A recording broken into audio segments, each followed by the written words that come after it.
through number 450 last week. I guess I'll second question, but this first one is: does that milestone mean anything to you? That you're the 1-5 now in that vote? Just means I've played a long time. Feels good. That's a lot of touchdowns. So Sunday night, you are close now. I mean, you talked, I think, to Rob a couple years ago about getting to 500 with less than 100 now. Does that become more real that you're within shouting distance of 500 now? Need 50 and 5, I think, right? 49 and 5. Yeah. So 5 would keep me under 100. Yeah, that'd be a good stretch of ball to get to that. See if I play that long. See if I get there. Speaking of playing that long, on Brady's birthday, I think somebody asked you if you'd play at 45. You said no. Why did you say that? And what would you think you would be like if you were playing at 45? I won't be. I'll be doing something else. I have a lot of other interests outside the game. The game's been really, really good to me. I feel like I've given my all to the game. At some point, it'll be time to do something else. And I strongly believe that'll be before 45. As a guy who's gone through this crucible and knows what it is to advance to this stage that most quarterbacks don't even get to in their career, what impresses you the most about what he's been able to do with his longevity? Well, this consistency where you're still playing at a high level and there's, not the drop off. I think every great player fears, turning into a real below average player on the way out. I don't think anybody wants to really hang on. Maybe there's some guys that just want to get another year, or maybe they're on a team where they can do a lot less. But when you've achieved at a high level for a long time, you try and stay there as long as you can. Is he a guy that has had no drop off in your eyes? I mean, is he the same guy that he was 10 years ago? Well, he's probably better mentally and slightly regressed physically. He takes care of himself incredibly, but at age, I'm sure 45, he might feel better, be more pliable, but definitely different than at 30. But the consistency has been there every year of his career. Are you feeling nostalgic at all? This may indeed be the final time that you and Tom Brady, your teams, face off against one another? Not really. I have a lot of respect for the history of the game and my part in it. And the game will keep going long after Tommy and I are done playing. You've dealt with middle linebackers like Urlacher for a long time. What's it like dealing with two of them at Tampa State? Yeah, their defense is fantastic. You got two great guys inside. You got a great front. You got a really solid, great back end, and a great guy calling it. So, recipe for a lot of potential of stopping people consistently. They've been doing that this season. I think they're first in sacks and 6 turnovers they forced, 13 points, I believe, total. So they've really had a nice start to the season. Are they doing much differently from the last time when you faced them? Do they look much different? They always kind of look similar as far as the front's going to change, the pressures are going to change, the looks are, going to be a lot. There's a lot of different things they throw at you. But they're always adapting and depends on personnel. You see Winfield now playing the slot, where they've had, Murphy Bunning was playing some nickel for him. But he's done a great job. He can play anywhere. He's reminds me a lot of his dad in a lot of ways. He's talented at multiple positions, can play in the slot, can catch the ball, can cover, can tackle. Just like his dad, can hit. He's a special player. How has your relationship with Tom kind of developed the last couple of years with the golf stuff? I know you haven't really faced each other on the field that often, considering the length of his career. Yeah, I think I met him probably, 13, 14 years ago. And there was a stretch there where we'd see each other every year at the Derby consistently. When he would bring his group, I would bring my group. We'd kind of sit, at adjoining tables, and it was always fun catching up there. The last couple of years been fun at the match to be able to spend time together. We keep in touch, pretty frequently, I would say, during the season. And then obviously we're both kind of doing our own thing in the off seasons. But yeah, a lot of respect, and it's nice to. It's been a nice friendship. Are those conversations you have football, or do you talk about anything but football? It's a lot of football with Tommy, but a lot of non-football with me. So we balance each other out well. Sunday night, you hit Sammy on the big 55-yarder. Jones gets 15 yards, and then you get to that drive, and you're not able to finish. You have to go for the field goal. And my sense was you were pretty frustrated. You wanted to check. You didn't need that to win for the win, but my sense was you really wanted to convert in that red zone trip. What happened on that drive? Yeah, we called a timeout on third down instead of getting out of the huddle a little quicker. We had a really good play called that had a high percentage of being a touchdown, and we just didn't give ourselves enough time to get that play called. Came back with a similar play on the next third down after the timeout, and they played different coverage, and I kind of got off of it, but Allen ran a good route, so I was just disappointed we didn't get 7 there, but took it to a 3-score game and put the game out of reach. Is there any difference between a drive where you're moving the chains for 10 plays or one where you have a huge explosive play and then you sort of reset for the red zone? Does that make it any different? Not necessarily. It's when you hit a big chunk play, I think you maybe expect the percentage of scoring a touchdown in that situation to go up. But that was nice. I enjoyed the call there. Sammy ran a great route. I threw a tight wobbler that didn't slow him down too much, and that was good to get some points and get out of our goal line. Obviously, the big stop by our defense, and then put the game away. What impact does the weather in Florida this time of year have on the team from the north? This is the best weather in Green Bay this time of year. We usually get a little bit of humidity during the day, and it cools off at night.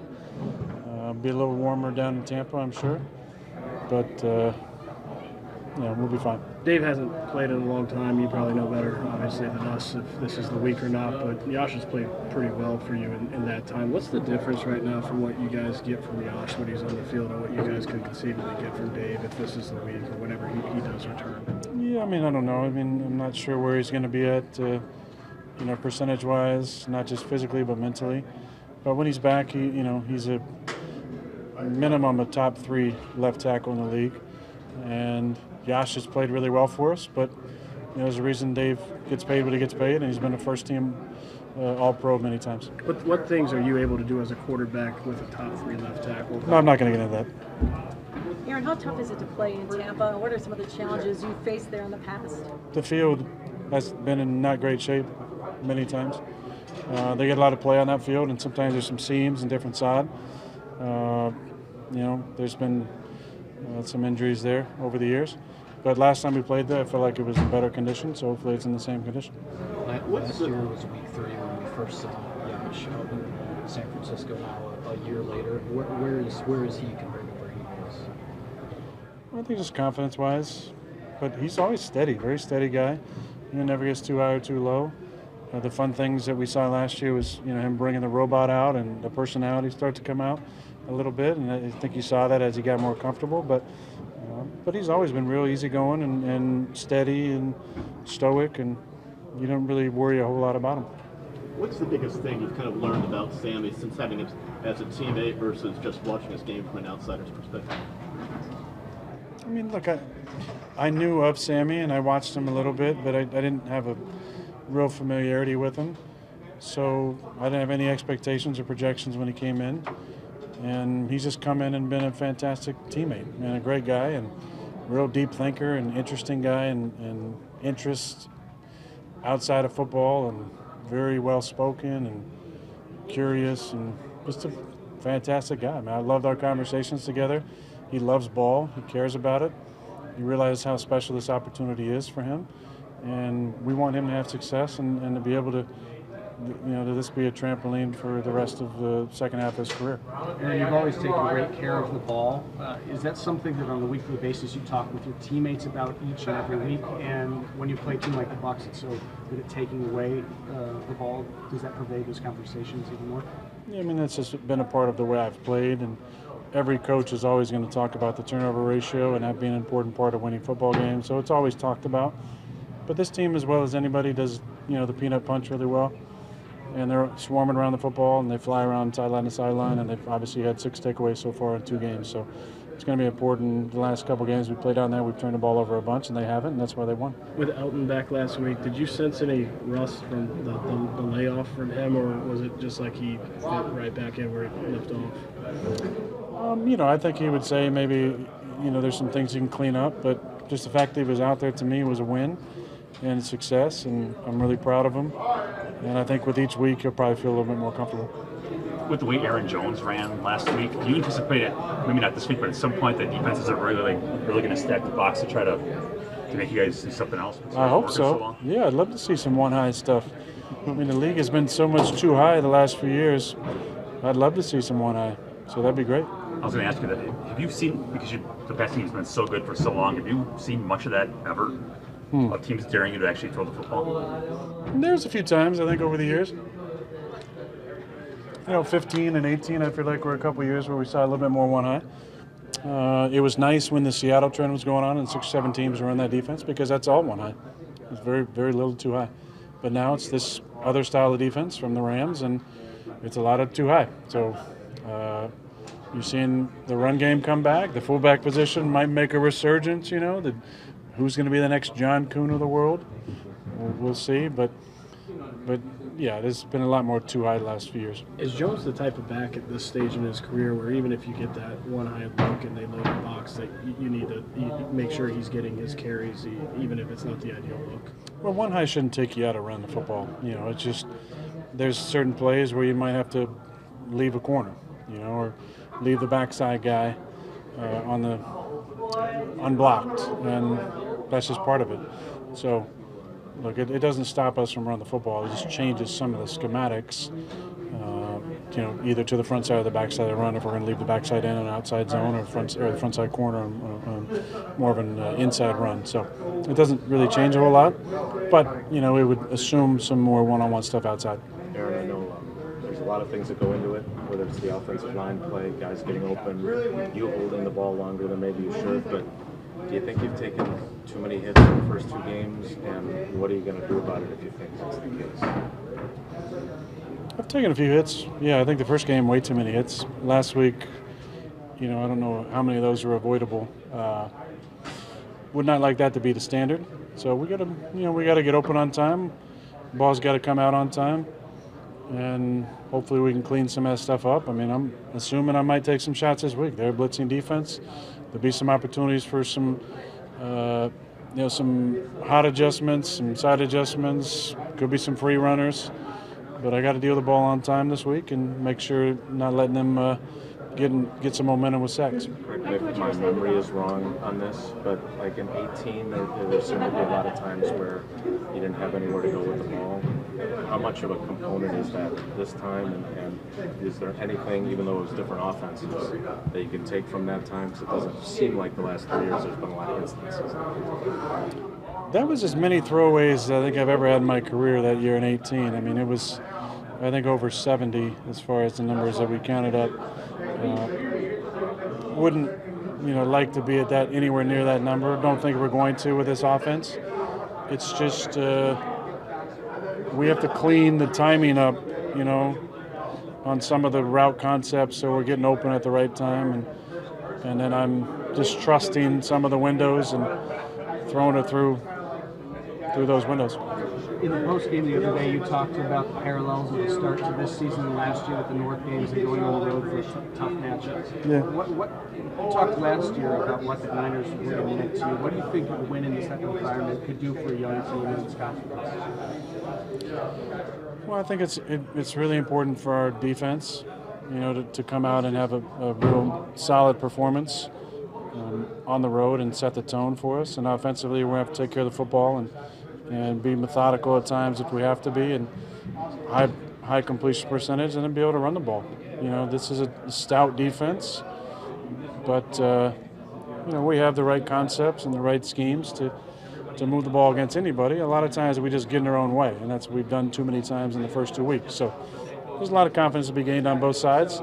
As a team, there's nothing better than a big win on the road and that post-game flight. Going back to what you were saying about the defense is evolving, you've played this game for as long as you have. Does it feel like everything's sort of a cycle and what's old will be new again?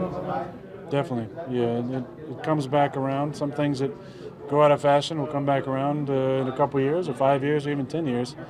So I'm always trying to recycle some old concepts and different things.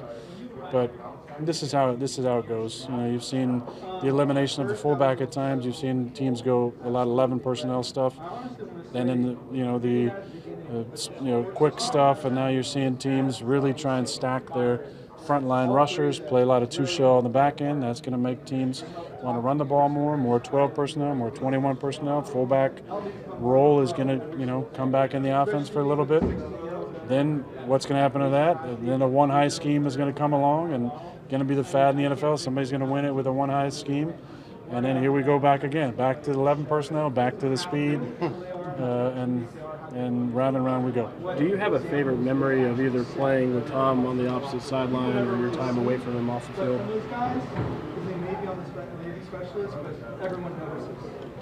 I enjoyed beating him in 2014.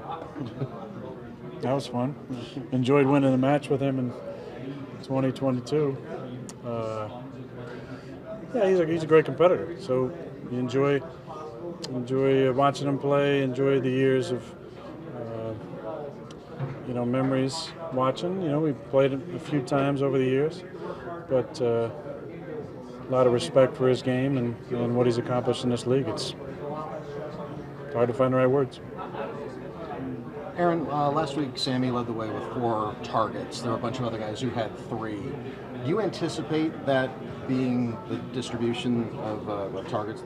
Sure. I don't know. It just depends on how team's going to play us and what we dial up. We had a pretty efficient night throwing the football, and then we also had a bunch of carries. So it just depends on what opportunities are out there. We only threw it 25 times. We called 29 passes, I believe. So, it's not going to be a ton of options especially without 17 here, for a guy getting, maybe more than 5 or 6 in that situation. But if we're throwing it 35 times and we're up against it a little more on third down, then we might have, more opportunities for guys to get more than 3 or 4 targets. 2 more for Aaron. In 2015, you threw a tablet in Carolina. I know Tom Brady has thrown a couple in the last. Tossed. Tossed. You did toss it. Front toss. Yeah. What do you Matt remember Scott, about that? he was gloating about. As a quarterback, how often are you tempted to toss that Microsoft Surface? Tempted? Oh, shoot, all the time. Actually do it? I've done it once. Not the tablet's fault, but it's hard to remind yourself that in the moment. What do you think of Tom's form on his tablet? I didn't see it. I didn't see it. Done it only once, or only had the camera?